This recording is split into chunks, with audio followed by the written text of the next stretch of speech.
Boa noite! Boa noite! Bem-vindos ao Jackson News. Eu sou o Vitor. E eu sou o João. Hoje iremos falar da violência contra as mulheres nos dias atuais, no passado, na Grécia Antiga, entre outros. Entrevistas com os nossos repórteres Gustavo e Sebastião. Dados e estatísticas com Rafael. Você sabia? As condições sociais e políticas das mulheres na Grécia Antiga se diferem largamente das dos homens na sociedade. Elas não eram consideradas cidadãs e seus cargos sociais eram inferiores aos dos homens.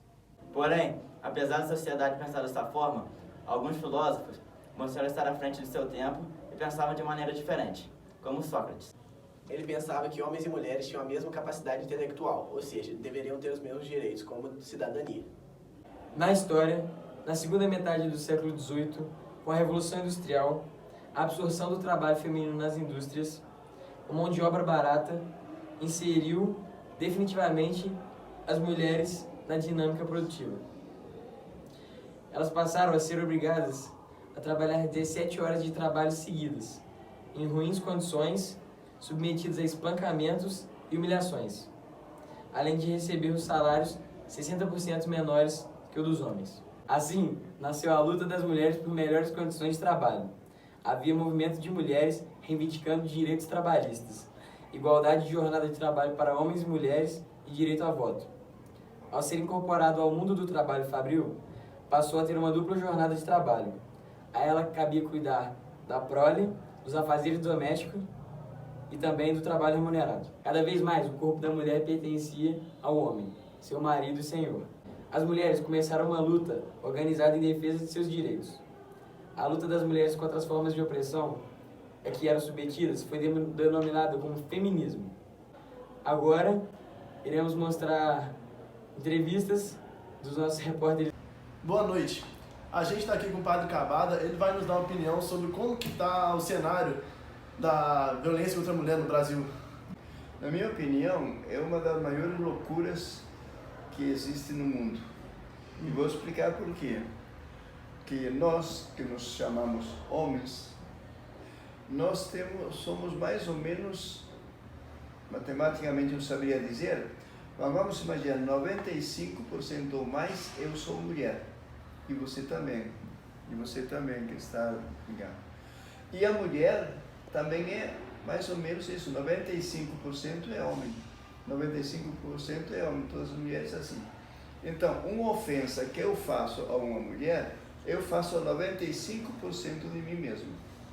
Isto é, ofender uma mulher é ofender-me a mim mesmo. Por isso eu digo que isso é uma loucura. É como um suicídio. Boa noite, estamos aqui com o professor Chiquinho, aqui do colégio, e ele vai falar um pouco como que ele acha que a gente pode fazer para diminuir essa violência contra a mulher, que hoje é grande e afeta muitas pessoas. Bom, boa noite a todos.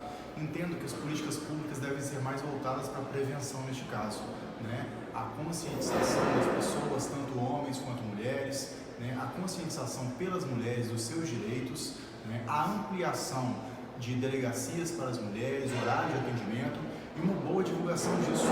E que quando a mulher denuncie tal situação, que os órgãos públicos possam efetivamente trabalhar em prol da defesa dessa mulher, evitando casos maiores. Obrigado, Gustavo. Obrigado, Sebastião.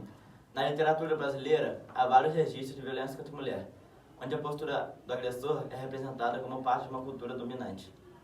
De acordo com um estudo feito pela UBRA, onde foram analisadas mais de 25 obras da literatura brasileira, como Cortiça e Dom Casmurro, constatou-se que em cada uma das obras havia pelo menos 2 casos de violência contra a mulher.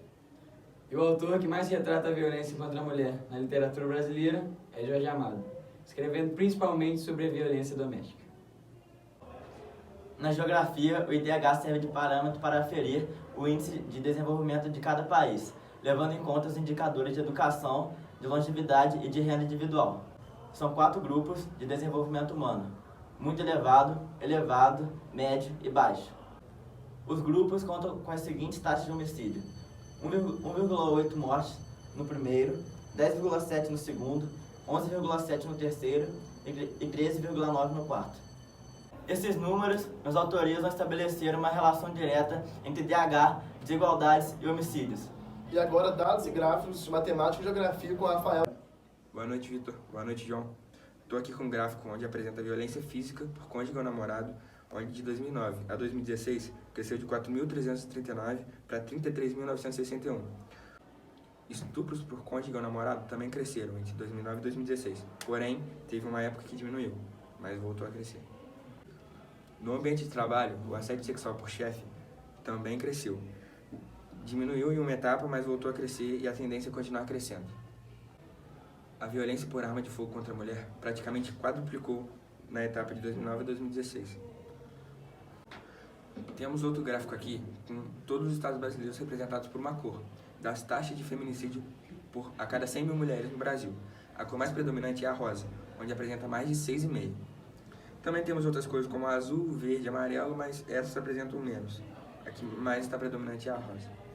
Também temos dados como nos últimos 12 meses, mais de 1,5 milhão de mulheres foram espancadas ou tentativa de estrangulamento no Brasil.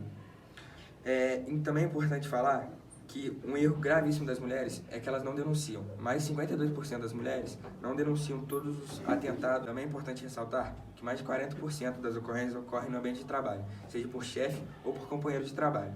É com vocês, João e Vitor. Obrigado. Esse foi o Jackson News. Uma boa noite. Uma boa noite. Uma boa noite. Boa noite.